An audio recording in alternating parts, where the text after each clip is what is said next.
Bournazel, bonjour. Bonjour. Vous êtes député de Paris, vous appartenez au mouvement Agir, qui fait partie de la majorité présidentielle. On a vu un député vivement agressé à Perpignan par des manifestants anti-pass sanitaire. On a vu des violences aussi à Bruxelles. Ce député agressé, ce n'est pas le premier. Qu'est-ce qu'on peut faire pour vous protéger ?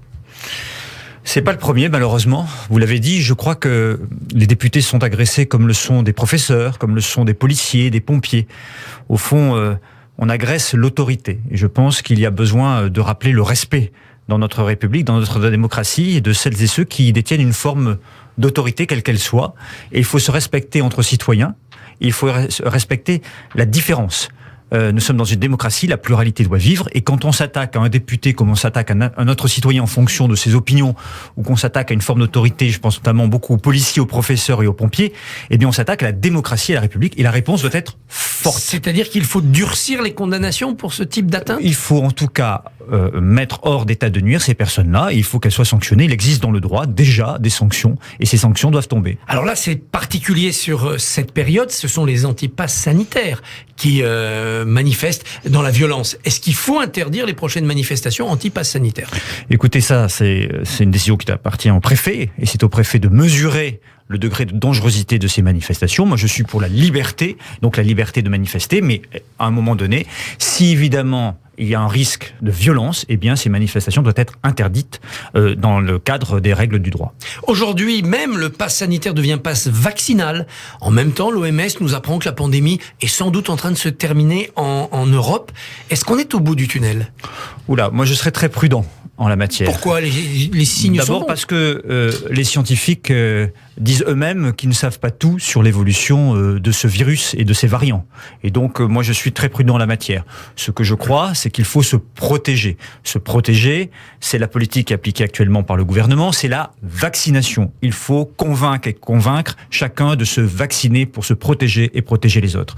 Ensuite, il faut respecter nos gestes barrières pour reprendre une activité économique, une vie sociale, une vie culturelle que nous aimons. Il faut le faire. Mais n'anticipons pas trop. Ne cherchons pas à dire c'est fini ou ça va être le drame. Il faut regarder les choses telles qu'elles sont et être en capacité de mener les bonnes politiques publiques et de fédérer les citoyens autour de ce projet de sortie de crise. Mais si on maintient cet état d'inquiétude ou de vigilance, on bloque la campagne présidentielle. La campagne ne peut pas se développer. Ça arrange le sortant. Vous avez vu Omicron. On n'en parlait pas en novembre, puis d'un coup, au mois de décembre, Omicron est devenu le sujet numéro 1, avec des centaines de milliers de contaminations par jour. Donc moi, je suis vigilant, beaucoup de recul sur l'événement, et travaillons avec les scientifiques, avec les citoyens, à des réponses appropriées d'intérêt général, et ne tirons pas trop tôt des conclusions. La campagne a eu son lot de propositions ce week-end. Éric Zemmour propose ainsi d'adopter la défense excusable, c'est-à-dire la non-condamnation si on a riposté par panique, au-delà du proportionnel en cas d'agression, de cambriolage, etc. Ça existe dans le droit suisse. Êtes-vous d'accord avec cette défense excusable ? Écoutez, Éric Zemmour fait une proposition par jour. On va pas faire la campagne électorale à partir de propositions souvent polémiques d'Éric Zemmour. Il faut défendre nos policiers. Je le disais tout à l'heure, il faut défendre nos pompiers. Il faut défendre celles et ceux qui ont de l'autorité dans la République. Mais pas passer un système où chacun peut se défendre lui-même. Mais non, parce que ce n'est pas comme ça qu'on peut fonctionner dans une démocratie, dans une République. Donc, nos policiers doivent être défendus. Quand ils sont attaqués, évidemment, nous devons avoir une législation qui permet de sanctionner durement celles et ceux qui sont attaqués à cette autorité. Les policiers font un travail difficile. Il faut mieux les former, c'est ce que nous avons fait dans ce quinquennat. Il faut avoir davantage de policiers sur le terrain, c'est ce que nous avons fait dans ce quinquennat. 10 000 policiers et gendarmes supplémentaires, je le répète, 10 000 policiers et gendarmes supplémentaires dans notre pays. Lorsque Monsieur Sarkozy, entre 2007 et 2012, en supprimait le même nombre, 10 000, je tiens à le dire, parce qu'on entend beaucoup la droite LR dire la sécurité, mais lorsqu'elle était en responsabilité, malheureusement, elle n'a pas aidé la police et la gendarmerie à s'installer dans nos quartiers et dans les différents territoires de la République. Valérie Pécresse, elle, la candidate LR, est venue sur le terrain économique et fiscal ce week-end. Elle veut exonérer de droits de succession 95% des Français, jusqu'à 200 000 euros au moins. Est-ce que c'est une bonne idée ? Il y a un sujet majeur dans cette campagne, c'est la fiscalité, qui vient aussi d'un débat important. Aujourd'hui, il y a trop d'impôts selon beaucoup de Français. Mais qu'avons-nous fait pendant ce quinquennat? Nous avons diminué la pression fiscale sur les ménages comme sur les entreprises. C'est la raison pour laquelle la dynamique économique est possible. Nous sommes aujourd'hui un pays leader en Europe en matière de croissance, en matière de réduction du chômage, et nous l'avons fait parce que nous avons baissé les impôts. Et je voudrais dire à celles et ceux qui disent qu'ils vont faire encore plus de baisse d'impôts que lorsqu'ils étaient aux responsabilités, ils les ont augmentés. Et c'est le cas notamment de Mme Pécresse lorsqu'elle était ministre du budget de Nicolas Sarkozy. Donc, oui. Restons dans cette campagne sur des propositions cohérentes par rapport à ce qui a déjà été fait par les uns et par les autres et jugeons plutôt sur les actes. Mais les droits de succession, c'est une demande de l'opinion. J'ai travaillé toute ma vie, je veux transmettre. Mais bien sûr, moi je suis attaché à ce qu'on puisse transmettre son patrimoine. Je suis surtout attaché à ce qu'on récompense davantage le travail. C'est ce que nous avons fait dans ce quinquennat et ce que nous allons poursuivre si les Français nous font confiance. C'est-à-dire une sorte de travailler plus pour gagner plus, vous aussi, à la mode macroniste ? Mais nous l'avons fait dans ce quinquennat. Nous avons baissé les charges sociales sur les salaires, les petits salaires. Nous avons évidemment supprimé pour 80% des Français à ce stade la taxe d'habitation. Lorsque je suis dans ma circonscription et que je dis à des habitants, alors est-ce que vous avez reçu votre taxe d'habitation ? Ils me disent non. Savez-vous pourquoi ? Eh bien parce qu'on vous l'a supprimé. Et beaucoup l'ont oublié, mais il y a eu un certain nombre d'impôts qui ont été soit diminués, soit supprimés durant ce quinquennat. Et cette pression fiscale a eu un effet positif sur l'activité économique, bien sûr. Dans ce contexte de propositions multiples, maintenant la campagne est lancée. Est-ce qu'il n'est pas urgent que le président se déclare candidat ?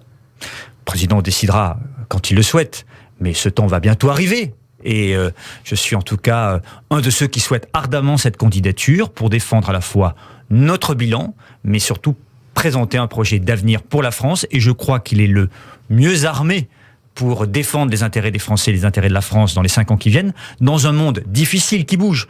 On voit les tensions en Europe, avec un certain nombre de pays récalcitrants à nos valeurs démocratiques. On voit les tensions avec la Russie et l'Ukraine. On voit les tensions avec la Chine, les mutations au Proche et Moyen-Orient, les risques de terrorisme. Le président de la République a toujours, l'énergie de sa jeunesse et la solidité de l'homme d'expérience, et je crois qu'il ne souffre pas de la comparaison. Dans cette compétition, Agir devait fusionner avec Horizon, le mouvement d'Édouard Philippe.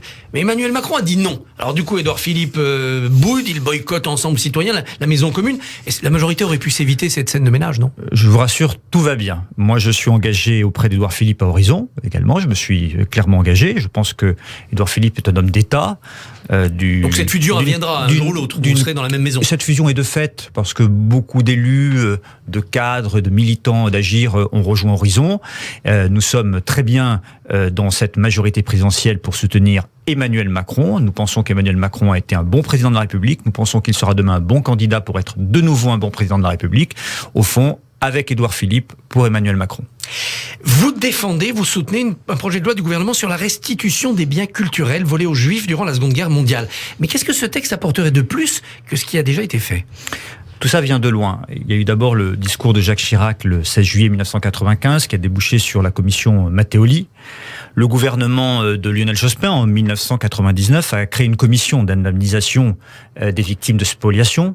Et en juillet 2018, Édouard Philippe, alors Premier ministre, a souhaité qu'il y ait une restitution d'un certain nombre de biens qui ont été spoliés aux Juifs. La ministre de la Culture, Roselyne Bachelot, a présenté un projet de loi pour restituer 15 œuvres. C'est un long travail, il faut passer par la loi, parce que ces œuvres sont dans des musées, et donc elles ont un caractère inaliénable, et donc il faut passer par la loi pour les rendre aux descendants, aux ayants droit.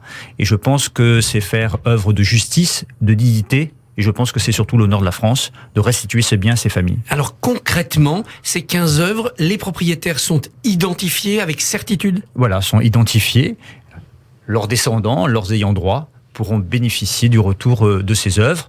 Il y a par exemple 11 dessins, il y a une œuvre de Chagall, il y a une œuvre de Maurice Utrillo, peintre de Montmartre, je le dis parce que c'est ma circonscription, mais voilà, je pense que c'est important de continuer ce travail, et nous sommes d'ailleurs nombreux à être favorables à une loi cadre pour simplifier les futures restitutions.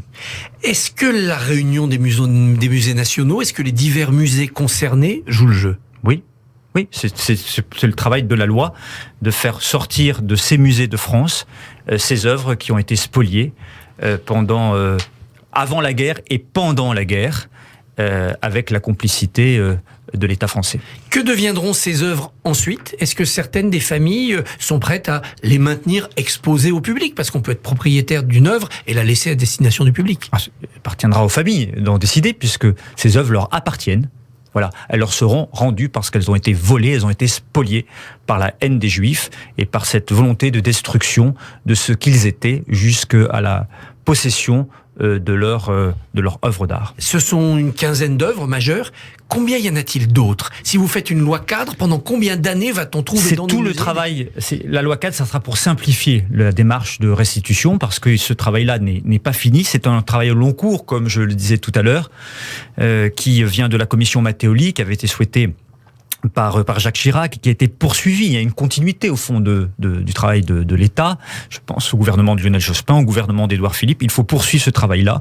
Et une loi 4 permettra de simplifier toutes les démarches afin de restituer toutes les œuvres qui ont été spoliées. Je pense que malheureusement tout ce travail n'est pas encore terminé. Il y a un continent englouti d'œuvres qui ont été spoliées dont on ignore peut-être encore qu'elles l'ont été. Oui, parce qu'il y a eu beaucoup de conditions difficiles, notamment à partir de 1940. Je rappelle d'ailleurs dans votre émission, et l'occasion m'en est donnée, que dès octobre 40, il y a eu un statut des Juifs qui a été souhaité par le maréchal Pétain, qui n'est plus maréchal. Je tiens à le rappeler parce que il y a un candidat à la présidentielle qui dit qu'on peut être à la fois gaulliste et pétainiste. On peut pas l'être parce que Pétain, qui a perdu son titre de maréchal et donc qui n'est plus maréchal, avait souhaité d'ailleurs la mort du général de Gaulle, puisque c'est son gouvernement qui a condamné à mort le général de Gaulle. Je tiens à dire que le statut des Juifs a été annoté de la main de Pétain en 1940 sans que personne ne le demande. Et nous sommes donc sortis à ce moment-là très clairement des valeurs universelles de la France. Nous sommes rentrés dans un régime, l'État français, qui est un régime antisémite et qui a aidé et collaboré avec le régime nazi pour la destruction des Juifs et le vol des œuvres des Juifs, le vol de leurs propriétés, et que malheureusement dans ce cadre-là, des citoyens français ou autres, des nazis qui occupaient, ont volé des appartements et des maisons de Juifs. Pierre-Yves Bournazel, merci, bonne journée. Merci beaucoup Christophe. Demain, votre invité sera Maude Bréjon, porte-parole de La République En Marche.